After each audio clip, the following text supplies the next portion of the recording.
Last time तक हम लोगों ने डिस्कस कर लिया था कि हमें कैसे निकालना है क्वार्टाइल डेविएशन अगर हमारे पास इंडिविजुअल या डिस्क्रीट सीरीज़ है। नाउ हमारे पास क्या है, फ्रीक्वेंसी डिस्ट्रीब्यूशन वाली सीरीज़ है, माने कि कॉन्टिन्यूस सीरीज़ है। तो कॉन्टिन्यूस सीरीज के केस में हम कैसे निकालेंगे? आप लोगों को याद होगा कि हम लोग मीडियन के केस में कैसे निकालते थे अपना मीडियन। अगर हमारे पास कॉन्टिन्यूस सीरीज होती थी, हम सबसे पहले क्या करते थे, क्यूमुलेटिव फ्रीक्वेंसी निकालते थे और फिर अपना वो बड़े वाला फॉर्मूला जो था क्या था हमारा, वो L+N/2 - CF/F/H वाला फॉर्मूला हम यूज़ करते थे। यहाँ पे हमें सेम ही फॉर्मूला यूज़ करना है, लेकिन हमें ये याद रखना है कि यहाँ पे हम N/2 ना लेकर हम क्या लेंगे, यहाँ पे N/4, क्योंकि हम क्वार्टाइल्स कैसे कैलकुलेट करते हैं, N/4 कर और Q3 हम कैसे कैलकुलेट करते हैं, 3 × N/4 करके। तो हम जिसको भी यूज़ करके कैलकुलेट करेंगे हम वही एक्चुअली में यूज़ करेंगे अपना मीडियन कैलकुलेट करते हुए।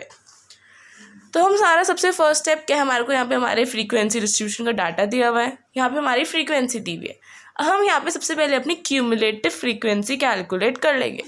हमें क्या करना होगा, क्यूमुलेटिव फ्रीक्वेंसी अपनी कैलकुलेट करनी होगी। तो हमारे पास 4 का 4 आ जाएगा, यहाँ पे 4 + 10 would be 14, 14 + 15 29, 29 + 20 49 and 49 + 11 is 60। Cumulative frequency कितनी आ गई हमारी, 60। हमारी फ्रीक्वेंसी का टोटल कितना होगा, वो भी कितना होगा, 60 होगा। हमें पता है कि क्यूमुलेटिव फ्रीक्वेंसी का टोटल हमारा हमेशा फ्रीक्वेंसी के टोटल के इक्वल होता है। ठीक है, हमने क्यूमुलेटिव फ्रीक्वेंसी निकाल ली। अब हमें चाहिए दो चीज़ें क्वार्टाइल डेविएशन निकालने के लिए, एक चाहिए होता है Q1 और एक चाहिए होता है हमें Q3। Q1 और एक चाहिए होता है Q3। तो हमारा Q1 कैसे आएगा, Q1 हमारा आएगा N/4 करके, N/4 आइटम, और Q होता है 3 × N/4 आइटम। Q3 क्या होता है, 3 × N/4 आइटम। ठीक है, अब सबसे पहले हमने N/4 करा अपना।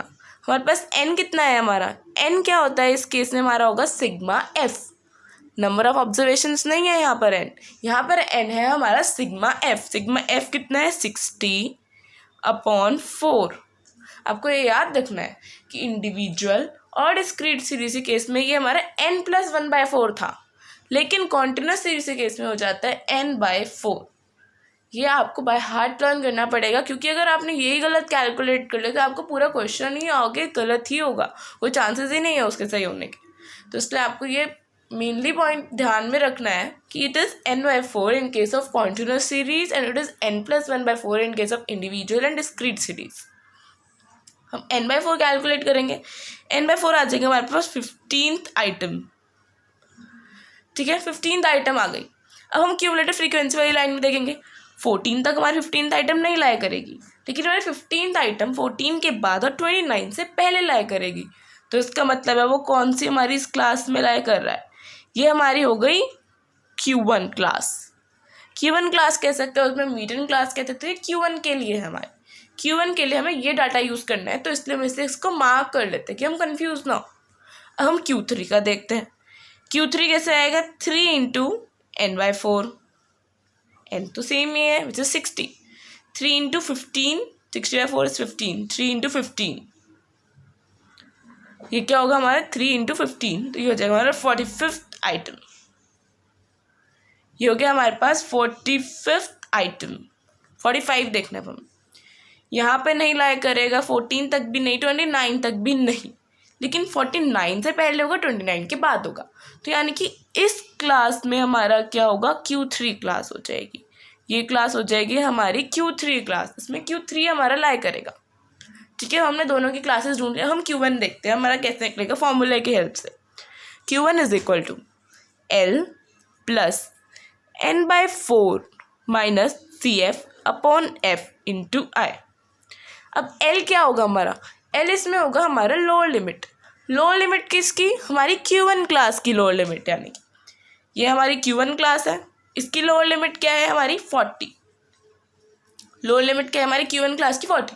ये आपको अगर आप मार्क ना करते तो आपको फिर से देखना पड़ता कि हमारा कौन सा Q1 था या कौन सा Q3 था। इसलिए बहुत इंपॉर्टेंट है कि आप एक बार मार्क कर दो कि हमारा Q1 क्लास कौन सी है और Q3 की क्लास कौन सी है।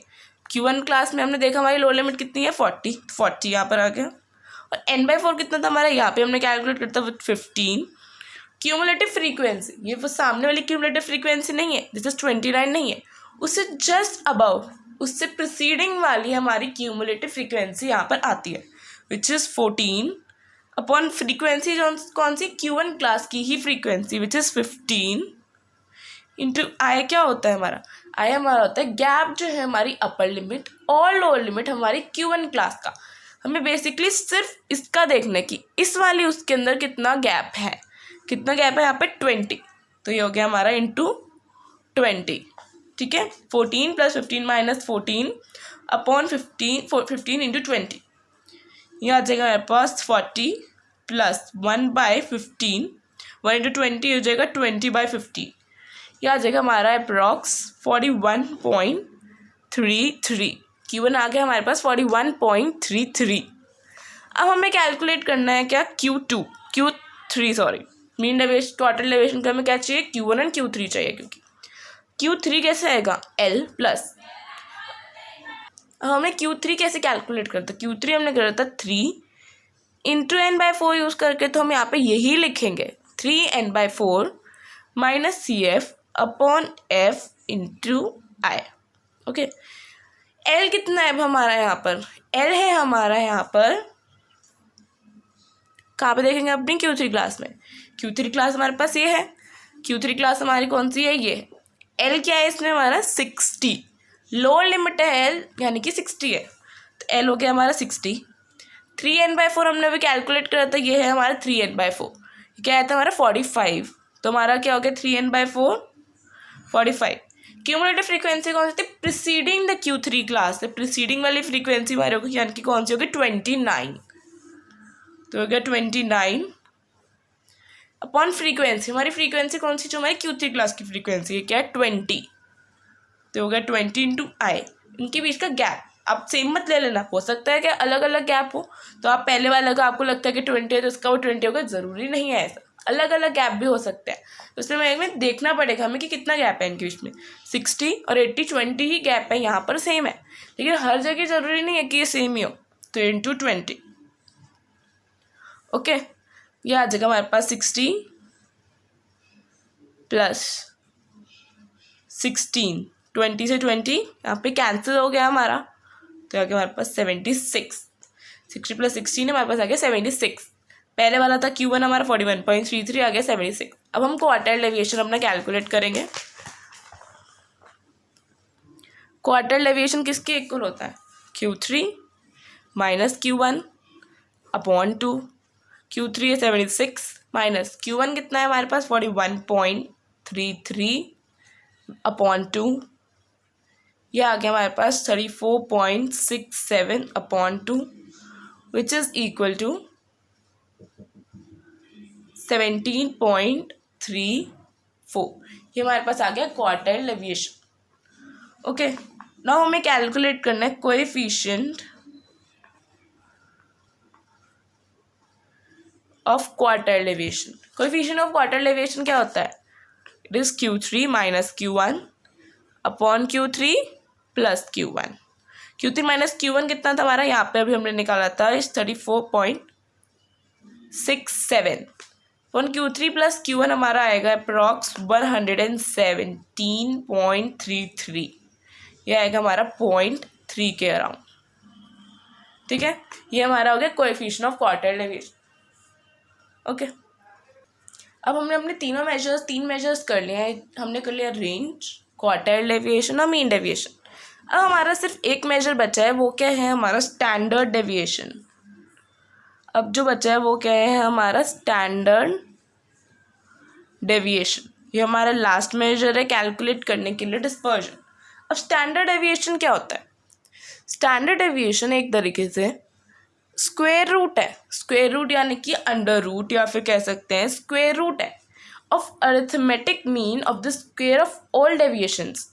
हमने डेविएशंस लिए अपनी, उनका स्क्वायर करा, फिर उनका अरिथमेटिक मीन लिया हमने और फिर उसका अंडर रूट, वो क्या होता है हमारा स्टैंडर्ड डेविएशन। और इसमें मेन बात हमें ये याद रखनी है कि हम अपना स्टैंडर्ड डेविएशन हमेशा किसके अराउंड लेते हैं, मीन के अराउंड लेते हैं। हम हमेशा मीन के अराउंड अपना स्टैंडर्ड डेविएशन लेंगे और किसी वैल्यू के अराउंड नहीं लेते कभी भी। मीन डेविएशन में तो हम किसी के भी अराउंड ले सकते थे, मीडियन, मीन या मोड। स्टैंडर्ड डेविएशन हमेशा मीन के अराउंड ही होगा। मैं इसकी एक डेफिनेशन बताती हूँ। Standard deviation is the square root of the arithmetic mean of the squares of all deviations, deviation being measured from arithmetic mean of the items। Deviation किससे लिए हमने? अरिथमेटिक मीन से हम क्या लेते हैं, उसमें डेविएशन उसकी लेते हैं।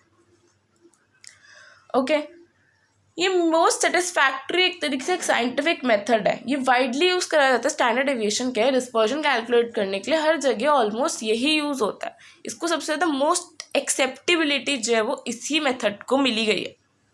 अब इसमें 3 सीरीज होती है हमारी, हर जैसे सब में ही होती है हमारी, इंडिविजुअल, डिस्क्रीट और एक हो गई हमारी continuous. Individual, discrete and continuous.